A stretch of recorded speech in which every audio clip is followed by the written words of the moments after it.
I'm going to do something a little bit different today. I'm going to do this from our training database, and instead of doing a PowerPoint presentation, most of you know how to enter an AP invoice group. We do this all the time in accounting, so you would just go to AP Invoice Entry, add a new group. You can do that from this screen if you wanted to add a new group by hitting the circle plus, and then you would get a new group here. The apply date on this group is listed for 9/17. That's when I worked on the presentation, so I had an apply date of 9/17/2024. With miscellaneous invoices, it's a little more critical because a miscellaneous invoice is not tied to a PO receipt. And so you want to make sure that your apply date here is for the period that you want your miscellaneous invoice to hit your general ledger. So all we have to do is once we have the group and we fill out this information, make sure that you hit save, which is in this upper right hand corner, and then you can do the circle plus down on the invoice line, and you can add a miscellaneous invoice. I've got one entered at this point, and so we'll take a look at what that invoice looks like. So on this page, this will take you to all the details that you'll need to get your invoice into the system. Notice that there is no reference PO in here. And so it's not going to attach to a PO receipt. It's just going to be out there. You would use your miscellaneous invoices for things like maybe office supplies, or maybe you would use them for a freight invoice or a rent invoice or a utility invoice. Those are the most common uses. I gave my miscellaneous invoice a name of miscellaneous invoice. Obviously, when you get an invoice, paper copy or electronic copy from your supplier, you would have a real invoice number in here. And I put the total amount of the invoice here. If you put something in the description, it will print out on your stub. So it's your choice if you want to put something in there or not. I've found that handy in the past for things like to communicate to a supplier that I'm paying. For example, if I was doing a tax return, I might put a FEIN number in there so that it would print right out on the stub, and they would have a second reference other than the penciled in on the check itself. You have the invoice date, and I've said that the apply date here is the same date. The apply date for miscellaneous is very handy because you may get an invoice that's dated September, but not until October. And if you want to post it into your September financials, then you would pick the apply date of the previous month. The terms will come in right from the supplier. Like we talked about yesterday, you can change these terms if need be using the drop-down box. Because this is 2% 10 at 30, it automatically took my invoice date of 9/17 and put a due date of 10/17. The due date will never show your discounted date, but the system will pull it in if needed when you do your payment batch.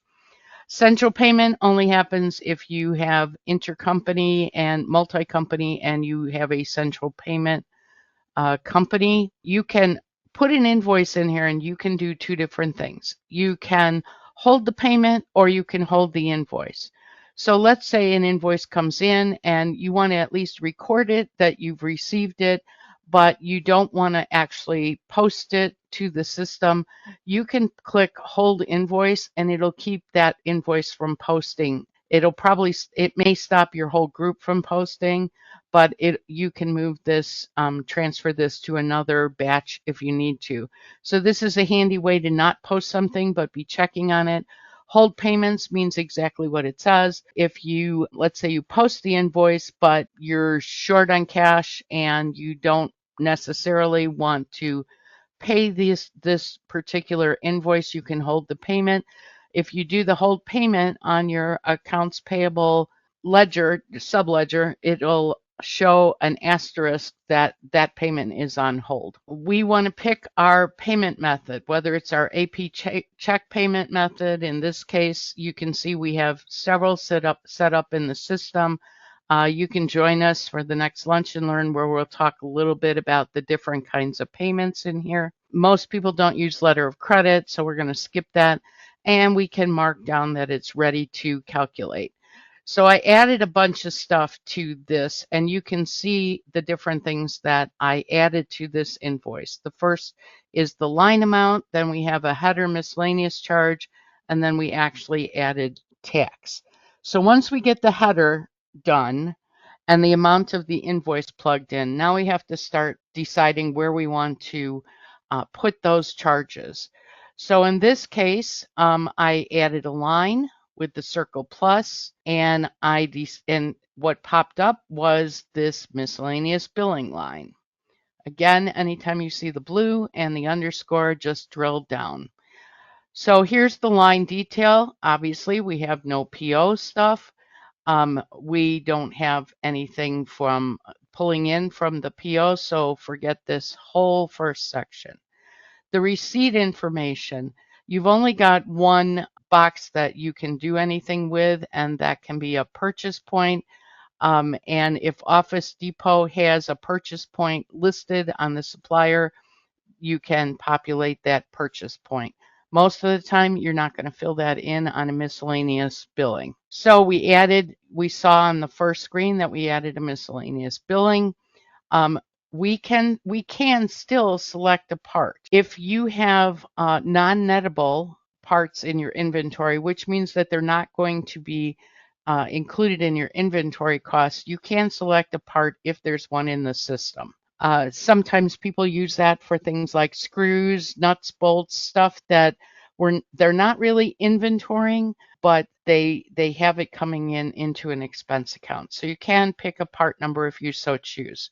Because this is Office Depot, I bought office supplies. I just typed that right in. When you see this symbol, that means it's a free fill form, which means you can put in there whatever you want. In this case, I left the tax category blank. You can pick tax categories in this section if you choose, if you have them set up in your system. If there is a supplier part number on the invoice, so sometimes we have a part number in our system, it's different than the supplier part, you can populate it in this field. Then we want to put our supplier quantity. Well, if I bought general office supplies, do I really want to know that I bought, 10,000 reams or 10,000 pieces of paper, or, 5 boxes of paper clips? So in this case, I've just decided that I'm going to put in a supplier quantity of 1. It's not going to go anywhere. It's just because we don't have a part number. So you can choose how to fill that in. I picked 1, and then I said a cost of $500, and we saw that on the beginning page. And then we have the extended amount of $500. That is as usual.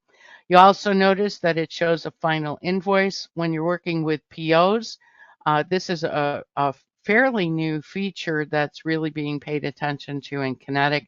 If I have multiple lines, I don't want to check final invoice till I know that everything has been received for that PO. So that's just a little side note. All right, so that's our line, but we did some other things with this. I did not put in any miscellaneous charges here, but I can put in a miscellaneous charge if I choose to. So let's add a miscellaneous charge. This is on the line. I want to do it at the header, so I am going to delete this. But I can do a miscellaneous charge on that line if I want to. I can put in PO charges if I want to, but since we're not putting this on a PO, there's no reason to do that. I can do a miscellaneous charge tax here if I want on this. So let's get to the GL analysis. And here is where you actually will put your GL distribution. Because you're not coming in through a PO, the system will not know where you want this to be booked. So you're going to just hit the circle plus, and you're going to say that you want it to go to a certain account. In this case, I decided that I wanted to allocate this. I can have if I click on allocation, that means I have an allocation template set up that will divide expenses in different ways. Call us if you want to learn more about the allocations and how they work. So I've said put 250 of that 500 to account 6000-00-00 and 250 to account 6000-00-10. So I've been able to distribute this. Now, if this has got to go to a job, this is a very handy little tool. We can actually put it to a job as a miscellaneous charge. We don't have that circle plus highlighted right here, so we can't add one at this point. Let me try saving, and yeah, it's still not going to let us put in the job miscellaneous charge. But we can put comments from the invoice. We can put taxes, and we can, again, this is at the line level, not at the total invoice level.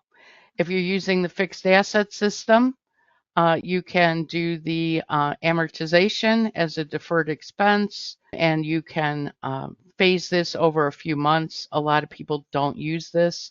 This is more when you get into some financial trouble that you may want to phase out your invoices. And then if you're using the 1099 features of the system, then you can actually put in the 1099 code right on the line if you choose to. So that's the line detail. Let's go back to the invoice header, and we have some different pieces that we can do on our invoice header. Here we can do tax, and this is where I actually added the tax for this was at the header line. So you can decide, do you want it at the line level or do you want it at the header level? And you can see, here's my summary, and here's where the 5250 will wind up on my invoice. The tax type will have the GL control code behind it. And so there is no GL control code shown here. You just know that it calculated at 10% the taxable amount at 525 being, and then it calculated the tax amount at 5250. If I don't like that, if that's the wrong amount, or let's say there's freight included that would not be taxable, I can always hit this manual tax calculation and then go from there and change the tax as needed. Miscellaneous charge USA. This is again your 1099 information if you're filling it out. If you're not using, this is going to be my commercial. We are teaching how to set up your system for 1099 codes and get ready for 1099 season. This becomes very, very handy, especially when you have say a miscellaneous invoice for a contractor and it's $1,000 and you know you're going to have to do a 1099. You can actually fill out the feature for the supplier. So that does come in handy. Here I've added freight to this particular invoice. So again, I hit the circle plus and I said I want to pull in freight. That charge code is going to have a GL control code behind it. And once I pull that in, it's going to give me $25. That's going to go to that particular item. I can do, because we're not doing POs, we don't need that PO charge. Remember, we can pull in a PO and if we need to, but we really don't want to do that. So this is saying that we're under the miscellaneous charge pod. This is showing you that you can put this GL distribution is coming into 6550. So you can change that account number if it's necessary. If you have miscellaneous charge for taxes, you can fill in that particular line. In this case, I've said use the AP control type for the AP account. So it's going to pull the AP account from this GL control. And on the other page on the line, I said put the line to the particular account number. I can do a comment on miscellaneous line, and I can do a third-party late cost. Recurring entries come in handy. Let's say that this is for rent, and we pay the rent every month, I can actually put in the invoice one time and I can set it up as a recurring entry. And notice that I have this one set up as a recurring source. I have it that I want to pull it in monthly and that I want to do it over a 12-month period. What'll happen is I can pull in those recurring invoices into a group and each month, and then I can go ahead and pay them as I normally would. It's very handy. Again, if you want to learn more about that, give us a call and we can arrange for training for that. Payment schedule is, let's say I want to pay this over, I've contracted that I can pay this in 3 payments. Then I would want to do the this calculation and then it would come into my payment batch. So what does this look like when we get back and we're at the group level? I would want to see what this looks like. And so I'm going to just do it for our main book to save a little time.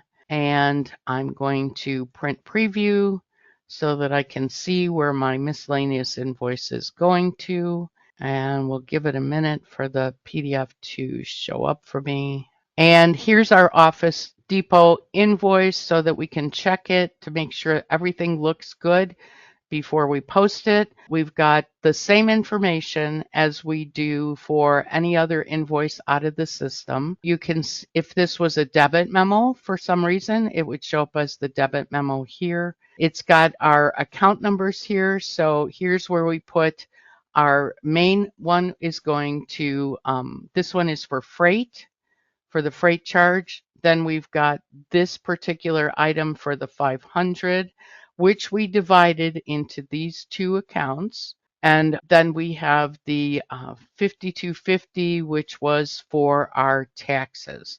So the total of our invoice is 577.50.